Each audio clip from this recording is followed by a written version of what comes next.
أعوذ بالله من الشيطان الرجيم.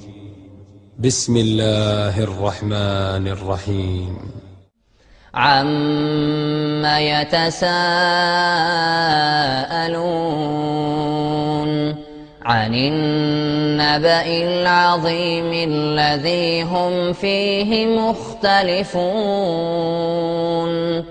كلا سيعلمون ثم كلا سيعلمون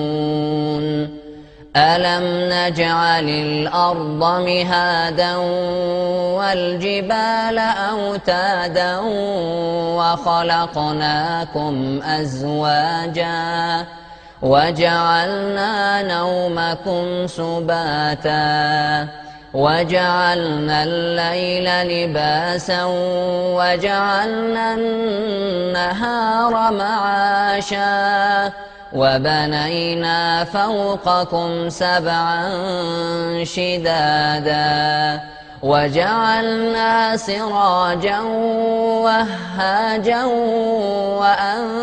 وأنزلنا من المعصرات ماء ثجاجا لنخرج به حبا ونباتا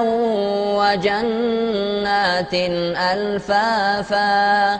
إن يوم الفصل كان ميقاتا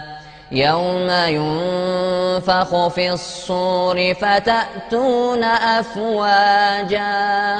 وفتحت السماء فكانت أبوابا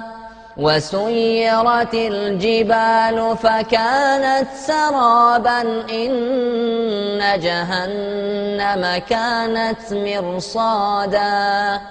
للطاغين مآبا لابثين فيها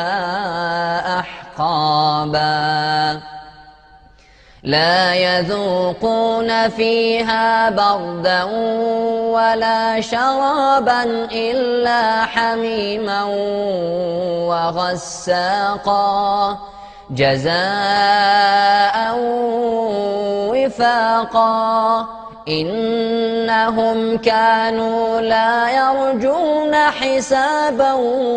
وكذبوا بآياتنا كذابا وكل شيء أحصيناه كتابا فذوقوا فلن نزيدكم إلا عذابا إن للمتقين مفازا حدائق وأعنابا وكواعب أترابا وكأسا دهاقا لا يسمعون فيها لغوا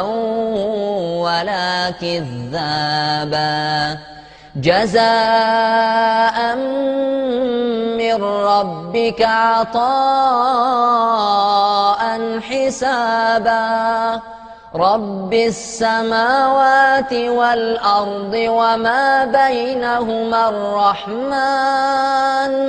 لا يملكون منه خطابا يوم يقوم الروح والملائكة صفا لا يتكلمون إلا من أذن له الرحمن وقال صوابا ذلك اليوم الحق فمن شاء اتخذ إلى ربه مآبا إنا أنذرناكم عذابا قريبا يوم ينظر المرء ما قدمت يداه ويقول الكافر يا ليتني كنت ترابا. قال رسول الله صلى الله عليه وسلم اقرأوا القرآن فإنه يأتي يوم القيامة شفيعا لأصحابه